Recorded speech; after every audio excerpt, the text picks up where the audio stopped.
अरे मुझे डिस्टर्ब मत कीजिए। इतना कहकर रौनक रजाई ढककर फिर से सो जाता है। तू ऐसे नहीं मानेगा। रुक, मैं अभी पानी लेकर आता हूँ। बस फिर क्या था, इतना कहकर वो भागते हुए बाथरूम में जाते हैं और पानी की एक बड़ी सी बाल्टी लाकर रौनक के ऊपर फेंक देते हैं। पानी पड़ते ही रौनक झट से उठ जाता है। ये, ये आपने क्या किया पापा? तू उठेगा नहीं तो यही करना पड़ेगा ना। वैसे थैंक्स डैड, आपके कारण ना अब मुझे नहाने की भी जरूरत नहीं पड़ेगी। चलिए अब आप माँ से बोलकर मेरे कपड़े निकलवा दीजिए, अब तक मैं ब्रश कर लेता हूँ। वैसे कल ना आप एक काम और करना, नहलाने के साथ साथ मुझे ब्रश भी करवा देना। ये ब्रश करने में ना मुझे बहुत आलस आता है। रौनक की बातों से अरविंद का मुंह खुला का खुला रह जाता है। वो अपनी पत्नी कमला के पास जाता है और रौनक की हरकतों के बारे में बताता है, जिसे सुन उसकी पत्नी हंसने लगती है। तुम अपने बेटे को समझाने के बजाय हंस रही हो। रौनक बच्चा है, धीरे धीरे सुधर जाएगा। आप क्यों उसके पीछे पड़े रहते हो? अभी नहीं सुधरेगा तो कब सुधरेगा। 10वीं क्लास में है रौनक, वो अब कोई बच्चा नहीं रहा। अरविंद की इतना बोलते ही वहां रौनक किया जाता है। क्या डैड, मैंने आपको एक काम दिया था वो भी नहीं हुआ आपसे। अरे क्या हुआ बेटा? माँ, मैंने डैड से बोला था कि वो आपको बोलकर मेरे स्कूल की यूनिफॉर्म निकाल दे, लेकिन मेरे पीछे पड़ने के अलावा इनसे एक काम ढंग से नहीं होता। देख रही हो कमला, देख रही हो अपने लाडले को। अरे आप चुप रहिए जी। चलो बेटा, मैं तुम्हें कपड़े निकाल कर दे देती हूँ। बस ऐसे ही साल पर साल बीतते जाते हैं, लेकिन रौनक के रवैये में कोई बदलाव नहीं आता। वो पहले से भी ज्यादा आलसी और पूरी तरह अपने माता पिता पर निर्भर हो जाता है। 2 साल बाद पता नहीं कहाँ गायब रहता है पूरे दिन। अब तक तो आ जाना चाहिए। मेरी याद इतनी फिक्र क्यों कर रहे हो उसकी? दोस्तों के साथ खेल रहा होगा, आ जाएगा अभी। ये कोई टाइम है खेलने का? 10 बजने वाले हैं, इतनी रात में कौन खेलता है। कमला कुछ के से बैठ के मम्मी, जल्दी से गाना लगा दो, बहुत भूख लग रही है। तब तक नहाना नहीं मिलेगा जब तक तुम बता नहीं देते कि इतनी रात गए कहाँ से आ रहे हो। प्लीज डैड, अब आप एसी पे प्रतिबंध बंद कर मेरे सर पर बंदूक लेकर मत बैठ जाना। ये तो की बकवास बंद कर और बता कहाँ से आ रहा है। वाह, अब समझाइए ना डैड को। बता देना बेटा, इनको भी तसल्ली। आप बोल रही हैं तो बता देता हूँ। मैं दोस्तों के साथ मूवी देखने गया था, इसलिए देर हो गई। तू इन सब चीजों में मेरे पैसे उड़ाता है। कभी 1 रुपया कमाने के बारे में सोचा है तूने? जब देखो हवा की तरह पैसे उड़ाता रहता है। हाँ, अब आप इन्हें चुप करा दीजिए, वरना ना मुझे गुस्सा आ जाएगा। अच्छा, क्या कहेगा? पता ना क्या कर लेगा तू। वैसे बात तो ठीक ही है, मैं कर ही क्या सकता हूँ। पैसे तो फिर भी मैं आपसे ही मांगूंगा ना। चलिए, अब ये सब बात छोड़िए और मम्मी मेरे लिए खाना लगा दीजिए। अभी लगा देती हूँ बेटा। मैं बता रहा हूँ कमला, एक दिन ये ऐसे ही बिगड़ जाएगा। वो, आप क्यों इतना पीछे पड़े रहते हो मेरे बच्चे? बात की बात में देखेंगे, अभी आप शांति से उसे खाना खाने देंगे। अगले दिन, डैडी मुझे 10,000 रुपए चाहिए। हाँ? अब इतने पैसे क्यों चाहिए तुझे?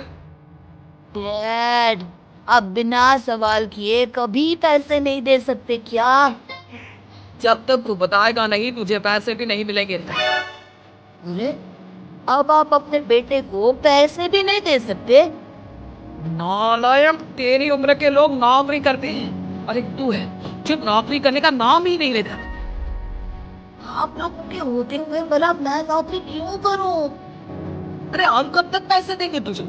तुझे भी तो अपने पैरों पर खड़ा होना होगा ना। समझदार के पैरों पर खड़ा हूं। अब भी तो पैरों पर खड़ा हूं मैं। इसी तरह रौनक दिन प्रतिदिन लापरवाह होता जाता है। उसकी लापरवाही को देखते हुए अरविंद और कमला अपने बेटे की शादी कराने का फैसला लेते हैं और 1 महीने के अंदर अंदर ही रौनक की शादी मेघा नाम की लड़की से करा देते हैं। शादी के कुछ दिन बाद रौनक, मुझे एक अच्छी सी साड़ी चाहिए, आप ला दोगे ना? हाँ क्यों नहीं।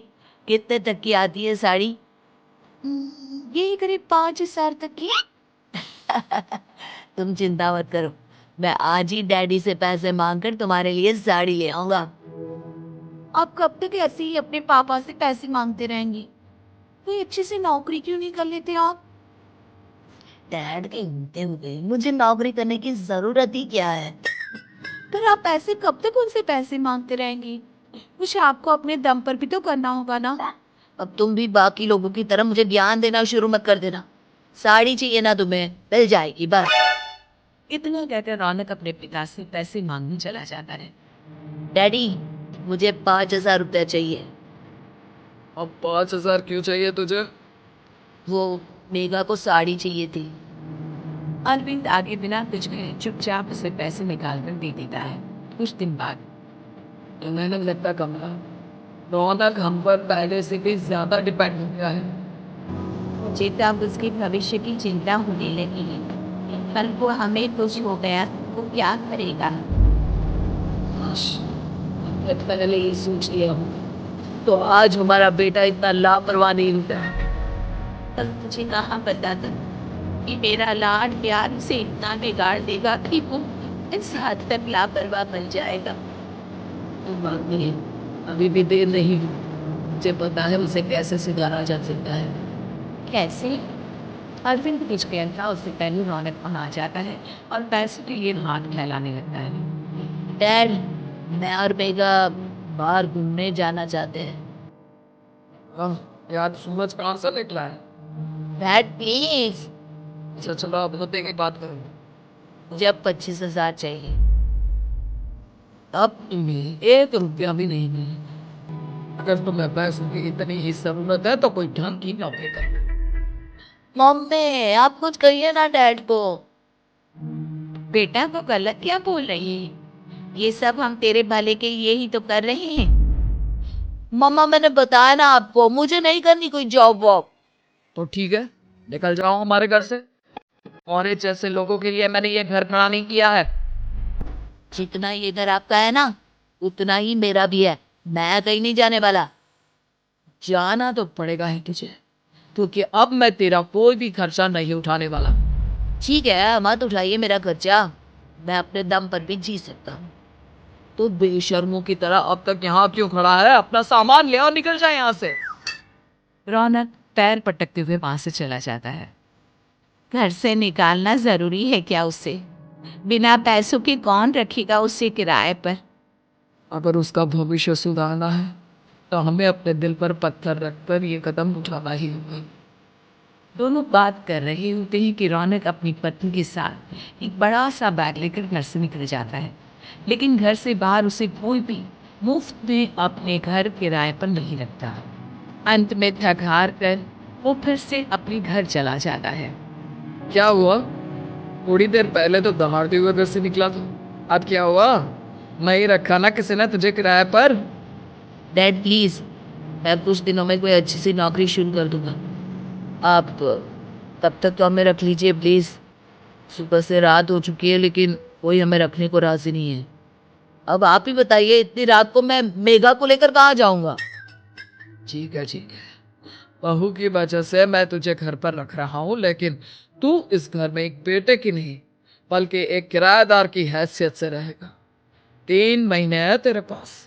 इन 3 महीनों के अंदर अंदर मुझे तेरी पहली तनख्वाह हाथ में चाहिए, समझ गया? पक्का डैड?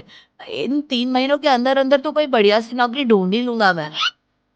ऐसे ही धीरे धीरे समय बीतने लगता है और अरविंद के दिए 3 महीनों में से 2 महीने बीत चुके होते हैं। पापा जी ने हमें 3 महीने दिए थे, जिसमें से 2 महीने तो बीत चुके हैं। अब ये आखिरी महीना बचा है। अरे तुम चिंता मत करो, आज मेरा ना 2 जगह इंटरव्यू है, उनमें से कहीं ना कहीं तो जॉब लग ही जाएगी। अच्छा, all the best. Raunak interview के लिए निकल जाता है, जिसके बाद शाम में रौनक घर आता है। कैसा गया इंटरव्यू? आपकी नौकरी लगी या नहीं? अरे पहले सांस तो ले लेने दो अच्छे से। बताइए ना, मुझसे तो जरा भी इंतजार नहीं हो रहा है। दरअसल बात यह है कि मेरी नौकरी तो लग चुकी है लेकिन पैसे बहुत कम हैं। कितने पैसे हैं? 15,000। इतने में अरविंद और कमला मिठाई का डिब्बा लेकर आ जाते हैं। बताइए वो बेटा। हम जानते थे तेरी जॉब जरूर लगेगी। लेकिन मेरी सैलरी बहुत कम है मम्मा। कम ना तो क्या, धीरे धीरे बढ़ जाएगी। हाँ बेटा, हम तो बस चाहते थे कि तू अपने पैरों पर खड़ा हो जाए। मतलब अब आप मुझे घर से नहीं निकालेंगे? नहीं, ये सब हमने तुझे जिम्मेदार इंसान बनाने के लिए किया था। Thank you mummy papa. अगर आप दोनों ऐसा नहीं करते तो मुझे कभी अपनी जिम्मेदारियों का एहसास तक नहीं होता। आज आपने मुझे सिखा दिया कि इंसान का अपने पैरों पर खड़ा होना भी जरूरी होता है। इतना कहकर रौनक चिढ़ से अपने माता पिता के गले लग जाता है और अपनी कमाई की पहली तनख्वाह वो अपने माता पिता के हाथ में सौंपता है।